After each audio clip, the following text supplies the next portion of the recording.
En este vídeo tutorial vamos a calcular el área definida por diferentes curvas aplicando el concepto de integral definida nuevamente. Bueno, vamos a ver. Lo primero que se nos pide es calcular el área entre f de x igual a x cubo, que es una cúbica, como veis la tenemos aquí dibujada, y la función g de x igual a menos x cuadrado más 2, que es una parábola que va hacia abajo por este signo negativo, entre los puntos menos 3 medios y 0.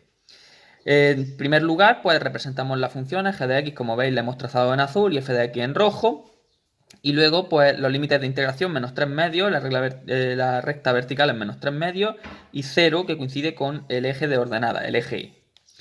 Bueno, pues entonces lo que hacemos para resolver este tipo de áreas, cuando están encerradas entre dos curvas, es poner que el área total es igual, los límites de integración, el límite inferior que es menos 3 medios, ¿lo veis? Menos 3 medios, hacia 0 hasta 0, desde menos 3 medios hasta 0, vamos recorriendo de izquierda a derecha, desde menos 3 medios hasta 0, y entonces siempre ponemos una diferencia entre las dos funciones, pero siempre tenemos que poner en primer lugar, la función que está por encima, que en este caso es g de x.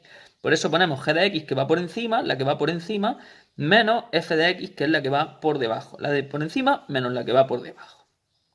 Se trata entonces simplemente de sustituir cada una de las expresiones, g de x menos f de x, sustituirla y entonces aplicar, como ya sabemos, la regla, hacer la integración correspondiente y aplicar la regla de Barrow. La regla de Barrow, esto ponerlo, es recomendable que lo pongamos siempre. La aplicamos sustituyendo por 0 toda esta expresión que queda 0 evidentemente, menos siempre lo que resulta de sustituir en menos 3 medios. Y el resultado final es 3,14 unidades cuadradas. Bueno, y ahora vamos ya a calcular el área en el ejemplo 4, como veis, entre f de x, que es igual a x, es una función lineal que pasa por 0, y la función cuadrática g de x igual a x cuadrado, la tenemos, veis, en azul otra vez. Como veis, en este caso, el área que queremos calcular es este de aquí. Y los límites de integración serán los puntos que las dos funciones tienen en común.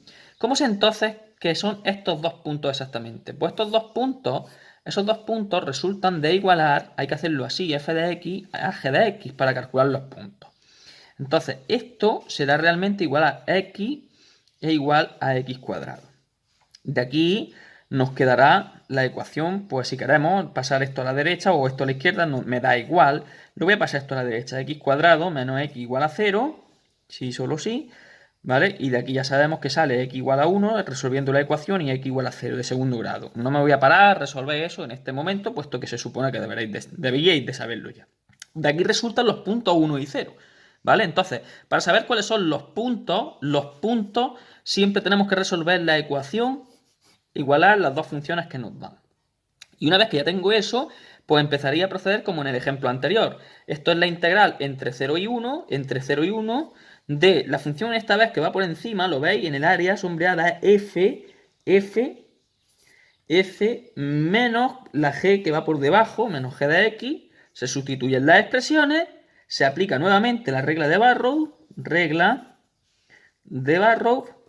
se aplica la regla de Barrow, y entonces, al sustituir, obtenemos que el área buscada es 1/6 unidades cuadradas, ¿de acuerdo? Bueno, pues hasta aquí esta explicación. Es bastante sencillo, espero que lo hayáis entendido bien y como siempre digo, cualquier duda que tengáis, preguntadla por los medios que pongo a vuestra disposición. ¡Hasta luego!